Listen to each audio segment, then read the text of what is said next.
Mamá, ni se te ocurra. Berta miró a su madre con aire crítico, es una idea muy estúpida. ¿Quién te va a llamar lista después de eso? Berta, ¿pero por qué piensas eso? Tú ya eres mayor, tienes tus propios problemas, tu propia vida, y yo estoy sola. Pero aún no soy vieja. Tengo la fuerza y el deseo de dar amor y cariño a alguien. Dice Adelina.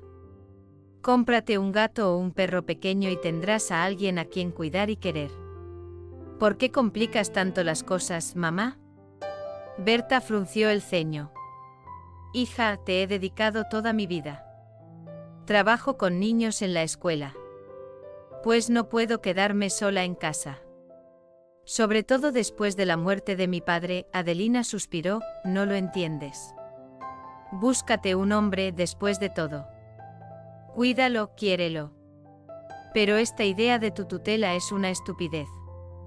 Berta dijo, es una estupidez. Así que estás dispuesta a tolerar a un hombre extraño en casa, siempre que no sea un niño, suspiró Adeline, muy extraño. Yo no tengo que aguantar a nadie en casa, vivo separada, en un pueblo vecino. Pero por lo que a mí respecta, 48 años no es la edad adecuada para hacerse cargo de un adolescente. Especialmente un adolescente tan difícil de una familia disfuncional. Mamá, cuídate, cuida tus nervios. ¿Por qué te tomas tantas molestias? Berta estaba indignada. No son problemas. Es simpatía y empatía básicas.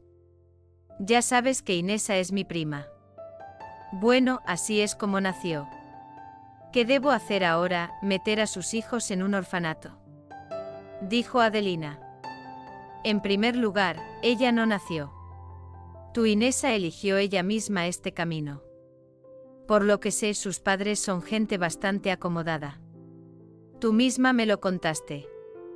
Y en segundo lugar, sus hijos probablemente ya han crecido.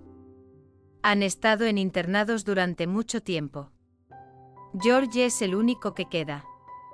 Y tú quieres asumir tales problemas. ¿Realmente crees que George puede llegar a ser una persona normal? Nunca ha visto nada en su vida, excepto la bebida y las fiestas de su madre y sus muchas parejas. Mamá, estoy en contra. Repitió Berta, ¿y cuánto dinero necesita? Adelina suspiró, acordándose de su prima. Sí, los padres de Inesa eran gente bastante normal, la familia media más habitual. Inesa era la menor, la hija predilecta. Sus padres la compadecían y la consentían en todo. Durante mucho tiempo la chica pasó por los novios, y luego se casó con Tom, el primer hombre guapo del pueblo. Sin embargo, su vida familiar no funcionó. Tom salía, cambiando de amante como un guante, y Inesa tampoco se quedaba en casa, le gustaba beber y divertirse. Al final, Inesa dejó a Tom, dando a luz a un hijo. Ella lo dejó por su amigo, de él a la siguiente. Casi todos los hombres con los que tuvo hijos. Le gustaba beber y salir cada vez más. Sus padres no podían influir en su caprichosa hija, Inesa simplemente no los ponía en nada. Así que la mujer vagaba de una cama a otra, hasta que perdió su antigua belleza y atractivo. En cambio, adquirió adicción al alcohol. Una vez casada de nuevo, Inesa se instaló en una pequeña y vieja casa a las afueras del pueblo. Ella y su marido bebían juntos y un día, en un delirio de embriaguez, el hombre se abalanzó sobre su mujer con un cuchillo. Inesa, defendiéndose, golpeó a su marido en la cabeza con un taburete. Apenas sobrevivió. Inesa no fue encarcelada solo por sus hijos, en aquella época tenía 5.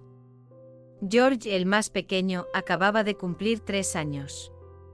La madre de Inesa sufrió un infarto y murió repentinamente. El marido de Inesa murió 6 meses después de cirrosis hepática. El hijo mayor fue a la cárcel. El segundo, 2 años menor que el primero, fue a un internado especializado. Si no te cuidas, te quitaremos a tus hijos, le dijo a Inesa el representante de la Defensa Social. Un representante de la Defensa Social le dijo a Inesa cuando inspeccionó su casa, tienes 2 semanas. Los niños no deberían vivir en esas condiciones. Inesa estaba muy asustada.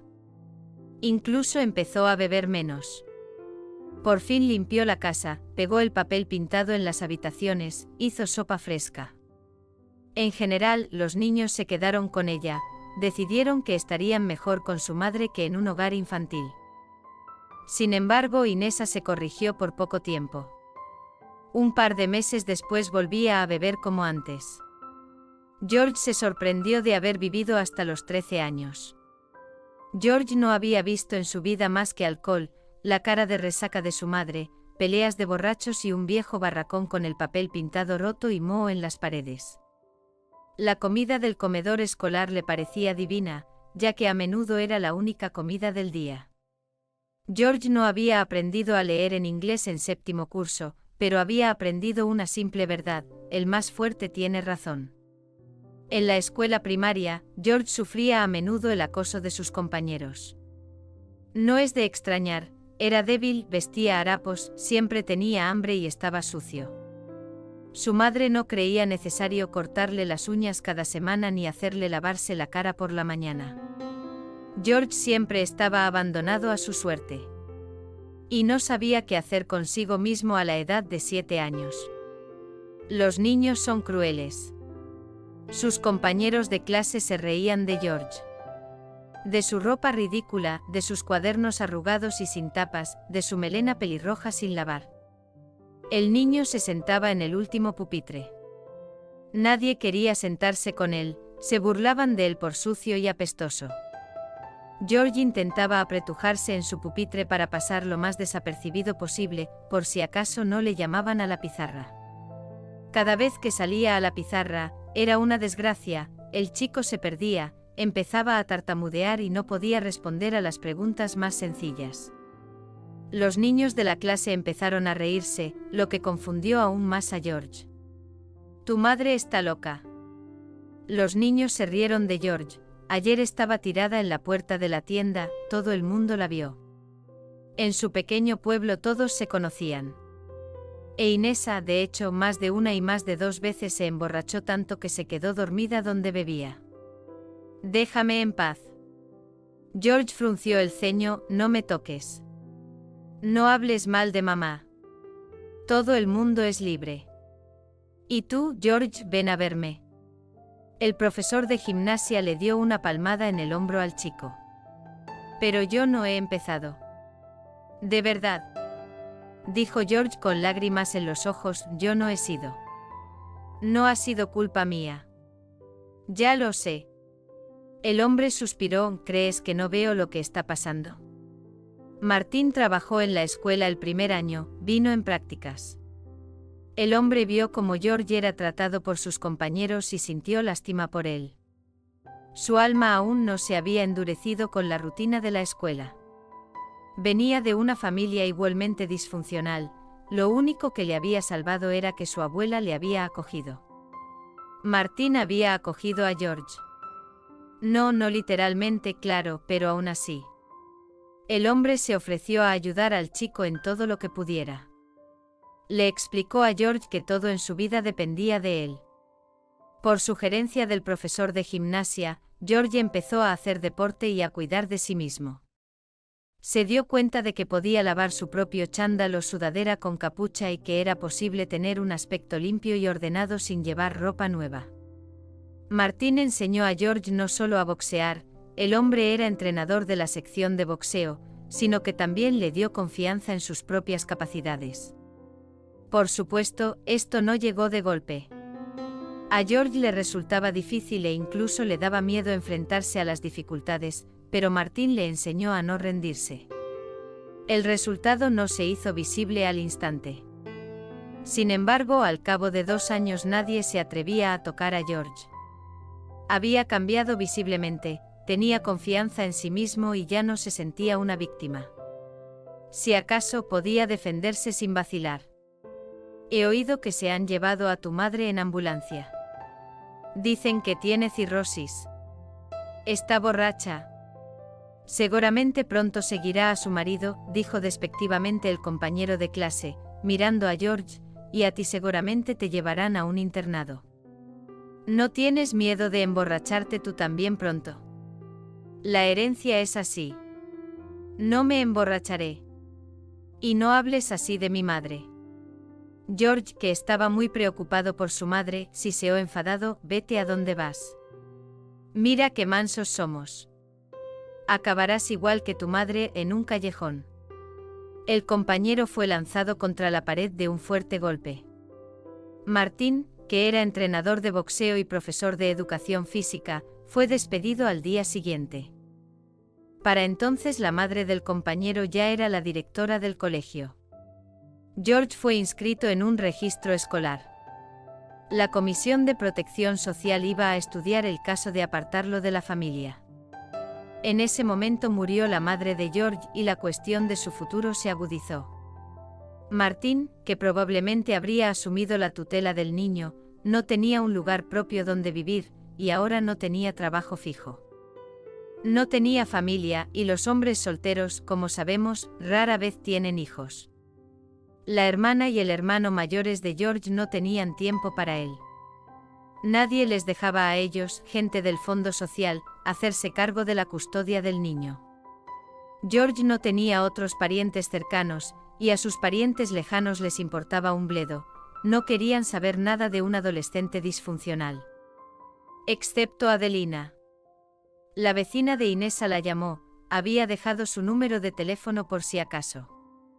Adelina visitaba a su primo de vez en cuando, llevándole comida y cosas para George, sabía que no podía darle dinero a su hermana. No dejaba de insistir a su hermana mala para que se mentalizara, le pedía que se volviera codependiente, pero ella no la escuchaba. La vida es una y tienes que vivirla alegremente para que tengas algo que recordar. Le dijo. Adeline sentía especial lástima por George, un chico con ojos de lobo cazado. Pero él era muy reservado y no hablaba con su tía, así que ella no lo conocía de nada. Y ahora, de repente, decidió que podía salvar a un niño de 13 años y educarlo como ser humano. No me importa a dónde vaya ese niño. Mientras no sea a nuestra casa. Suspiró Berta: aquí no lo necesitamos. Pero Adelina no se dejó amilanar por las palabras de su hija.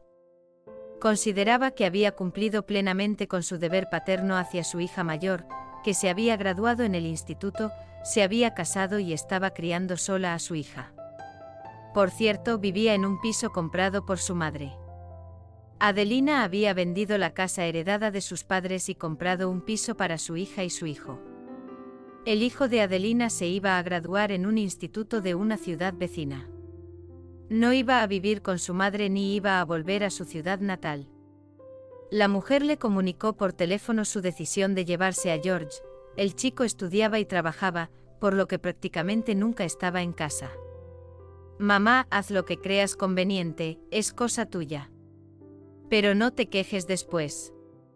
Ya está, tú misma lo has dicho, la genética sigue siendo eso.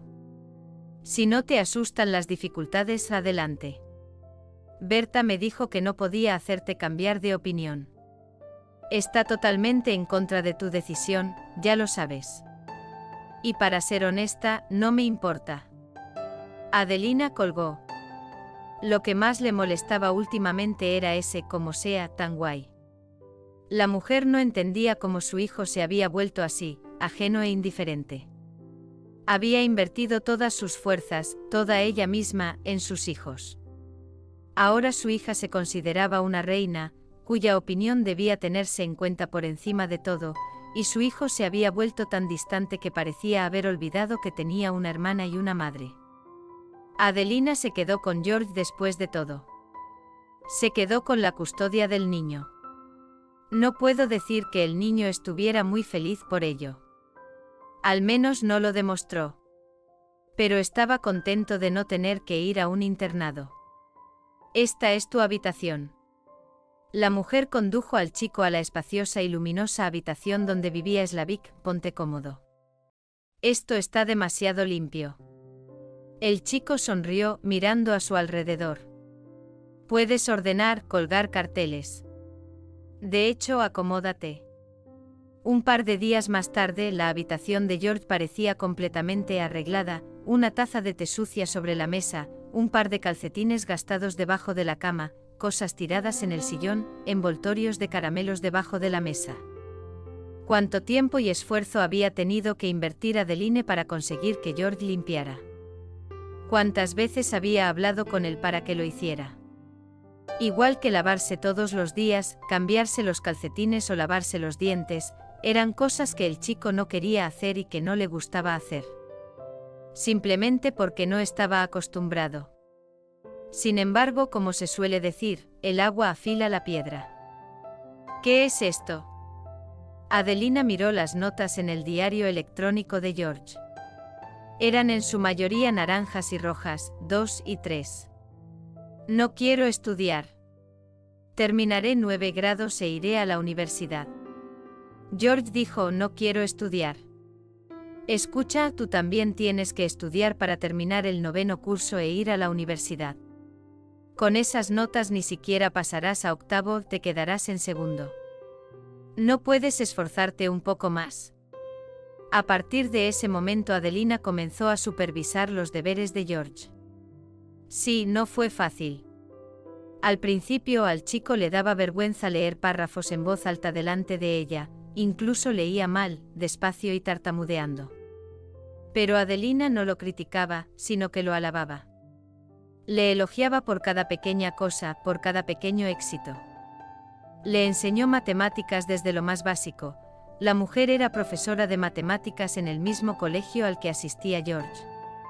Adelina repitió el programa escolar con el niño. El niño estudiaba inglés con un tutor. Poco a poco, muy despacio, con pequeños pasos, George se iba poniendo al día con el material escolar. El chico tenía que estudiar incluso durante las vacaciones de verano, pero era persistente. George estaba cansado de ser peor que los demás, quería demostrar que podía hacerlo. Sobre todo desde que empezaba a dársele bien. Mamá, no entiendo por qué tienes que sufrir tanto con él. Dijo despectivamente Berta cuando fue a visitar a su madre en su día libre. De todas formas no va a servir para nada. Como se suele decir, no se puede hacer una naranja de un álamo temblón. No seas así, Berta, George es un buen chico. Se está esforzando y no en vano. Los ojos de Adeline se iluminaron cuando empezó a hablar del éxito de su alumno. Ahórreme los detalles, por favor. Estoy aquí por negocios. No tienes 1015 para pedir prestado. Los necesito de verdad. Quería comprarme un teléfono nuevo, pero el coche de mi marido se averió. Berta siempre iba a casa de su madre cuando necesitaba dinero. Adelina suspiró y sacó la suma del cajón de su escritorio. No, George no era fácil para Adelina. Incluso discutían, aunque solo de vez en cuando. El chico no estaba acostumbrado a limpiar y fregar, al principio ni siquiera sabía cuidar de sí mismo. George podía ser grosero en el calor del momento, se peleaba con los profesores, defendía sus límites. El primer año fue el más difícil, mientras Adelina y George se acostumbraban el uno al otro. El chico finalmente se calmó. Siguió estudiando diligentemente y practicando deportes. Martín continuó lo que Adelina había empezado. George se parecía cada vez menos al niño salvaje del pueblo que había sido un año antes. Poco a poco el chico fue haciendo amigos y el boxeo se convirtió en algo más que un pasatiempo, pasó a formar parte integral de la vida de George. Después de graduarse, George se fue a una ciudad vecina, ingresó en la Academia de Educación Física. El chico siguió boxeando. El chico participó en varios torneos, se convirtió en el ganador de la región y obtuvo el segundo puesto en las competiciones de toda Rusia. Con el premio recibido, el chico le compró a Adelina un televisor nuevo de gran tamaño. Mamá, no puedo ir. No tengo con quién dejar a mi hija. Mi suegra no quiere hacer de canguro. Berta estaba al teléfono, ya me llamarás cuando acabe la operación. Estoy preocupada. La joven se apresuró a colgar el teléfono, no quería escuchar las quejas y lamentaciones de su madre. Al fin y al cabo, ella tenía su propia vida desde hacía mucho tiempo. Mamá, no podré ir, lo siento. El hijo miró su reloj, sabes que tengo mucho trabajo. El tiempo es oro. Tengo que irme, te llamo luego. Si quieres vivir en la capital, tienes que trabajar duro. Adelina miró tristemente el teléfono. Bueno. Los niños no la necesitan. Su propio hijo solía venir a casa una vez al año, y ahora incluso menos, solo llama a veces. ¿Y Berta? Berta empezó a venir menos a menudo cuando su madre cayó enferma y ya no podía ayudarla con el dinero.